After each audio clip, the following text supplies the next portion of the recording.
সমৰ্থ portal 2026-2027 hello' everyone এই ভিডিঅ'টোত সকলোকে স্বাগতম জনাইছোঁ। যিবোৰ ভাইটি ভণ্টিয়ে সমৰ্থ পৰ্টেলৰ থ্ৰুদি ডিফাৰেণ্ট কলেজ এণ্ড ইউনিভাৰ্চিটিত এপ্লাই কৰিছা বা ৰেজিষ্ট্ৰেশ্যন কৰিছা আৰু যিবোৰ ভাইটি ভণ্টিয়ে ৰেজিষ্ট্ৰেশ্যন কৰা নাই, বহুতে মোক সুধি আছা দাদা ৰিঅ'পেন হ'বনে নাই, সমৰ্থ পৰ্টেল ৰিঅ'পেন হ'বনে নাই, 13 আৰু 14 জুন তাৰিখে হ'বনে নাই।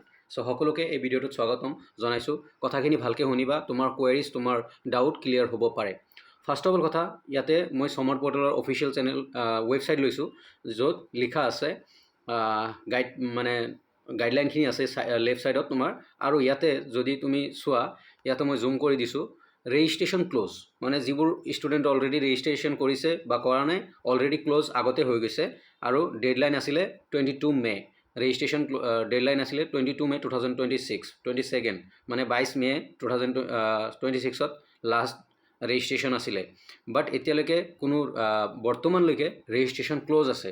বাট দেখা গৈছে যে বহুত কলেজ এণ্ড ইউনিভাৰ্চিটিৰ টিচাৰৰ পৰা মই খবৰ পাইছোঁ বা খবৰখিনি লৈছোঁ যে কাইলৈ ৰিঅ'পেন হ'ব পাৰে।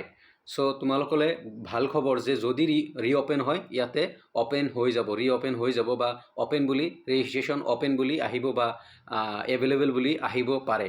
অ'কে, বাট ইয়াতে এতিয়ালৈকে কোনো কৰা নাই, চেঞ্জ হোৱা নাই। বৰ্তমানলৈকে ৰেজিষ্ট্ৰেশ্যন ক্ল'জে আছে। যিবোৰ ভাইটি ভণ্টিয়ে স্পেচিয়েলি ৰেজিষ্ট্ৰেশ্যন কৰা নাছিলে, মই বহুত ইনষ্টাগ্ৰামত মেছেজ বা ফেচবুকত কমেণ্ট পাইছোঁ, দাদা আমি ৰেজিষ্ট্ৰেশ্যন কৰা নাই, বা ইউটিউবত মই কমেণ্ট পাইছোঁ যে দাদা আমি ৰেজিষ্ট্ৰেশ্যন কৰা নাই, আমি কৰিব পাৰিম নে নাই, স্পট এডমিশ্যনৰ কাৰণে ৰেজিষ্ট্ৰেশ্যন কৰি স্পট এডমিশ্যনত এডমিশ্যন ল'ব পাৰিম নে নাই।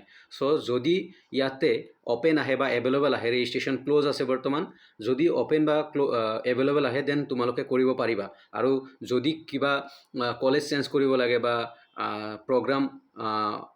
প্ৰগ্ৰাম চেঞ্জ কৰিব লাগে, তুমি যোনখন কলেজ কৰিছা কিবা কিবি কাৰেকশ্যন কৰিব লাগে, দেন 13 আৰু 14 তাৰিখে কৰিব পাৰা। দেন 13 আৰু 14 তাৰিখে কৰিব পাৰা, কিয়নো 13 আৰু 14 তাৰিখে সম্ভাৱনা আছে যে 13 আৰু 14 তাৰিখে ৰিঅ'পেন হ'ব, সমৰ্থ পৰ্টেল ৰিঅ'পেন হ'ব। বহুত টিচাৰ, বহুত ইউনিভাৰ্চিটিৰ টিচাৰে কৈ আছে যে ৰিঅ'পেন হ'ব বুলি কৈছে, বাট এতিয়ালৈকে কোনো অফিচিয়েল মই নটিফিকেশ্যন পোৱা নাই যিহেতু।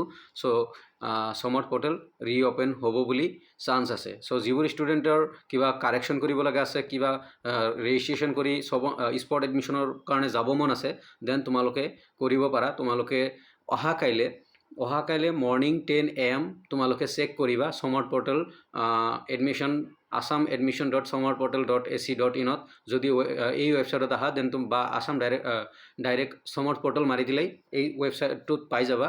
চ' তোমালোকে ইয়াত আহি চেক কৰিব পাৰা যে অ'পেন হৈছে নে নাই। চ' তোমালোকলৈ এইটো যে অ'পেন হোৱাৰ মষ্ট চান্স আছে। বহুত প্ৰফেচাৰ বা টিচাৰ বহুত কলেজৰ পৰা অলৰেডি জনোৱা হৈছে যে অ'পেন হ'ব বুলি। চ' লেটছ চি, কাইলৈ হ'ব পাৰে। চ' যিবোৰ ষ্টুডেণ্টে ৰেজিষ্ট্ৰেশ্যন কৰা নাই বা কিবা কাৰেকশ্যন কৰিবলগীয়া আছে, স্পটৰ কাৰণে এডমিশ্যনত যাবা, দেন তোমালোকে কাইলৈ মৰ্ণিং 10 AM তোমালোকে চেক কৰিব পাৰা। আৰু যেনেকৈ আবেদন কৰিছিলা, প্ৰগ্ৰাম চিলেকশ্যন কৰিছিলা, আৰু নতুন ষ্টুডেণ্ট যিবোৰে ৰেজিষ্ট্ৰেশ্যনে কৰা নাই, তোমালোকে ইয়াত আহি চেক কৰিব পাৰা। তাৰে পিছত তোমালোকে ৰেজিষ্ট্ৰেশ্যন কৰি প্ৰগ্ৰাম চিলেকশ্যন কৰিব পাৰা স্পট এডমিশ্যনৰ কাৰণে। চ' এইখিনি আছিল ভিডিঅ'টো। চ' মষ্ট এক্সপেক্টেড বা চান্স আছে ৰিঅ'পেন 13 আৰু 14 তাৰিখে ৰিঅ'পেন হ'ব বুলি। চ' লেটছ চি কি হয়, কাইলৈ গম পাই যাম। ৰাতিপুৱা 10 AM তোমালোকে গম পাই যাবা ইয়াতে ৰেজিষ্ট্ৰেশ্যন ক্ল'জ আছে, ইয়াতে অ'পেন বা এভেইলেবল দেখাব। চ' ভিডিঅ'টোত সকলোকে স্বাগতম জনাইছোঁ অহাৰ কাৰণে। এইখিনি ইনফৰ্মেশ্যন আছিল, দিবলৈ ট্ৰাই কৰিছোঁ। আৰু অহাকাইলৈ যদি অ'পেন হয় নিশ্চয় দিম বা নিশ্চয় জনাম। ধন্যবাদ ভিডিঅ'টো চোৱাৰ কাৰণে। ভিডিঅ'টো ভাল লাগিলে লাইক এটা, কমেণ্ট এটা, বা ভিডিঅ'টো ফ্ৰেণ্ডছৰ লগত শ্বেয়াৰ কৰিবা। ধন্যবাদ।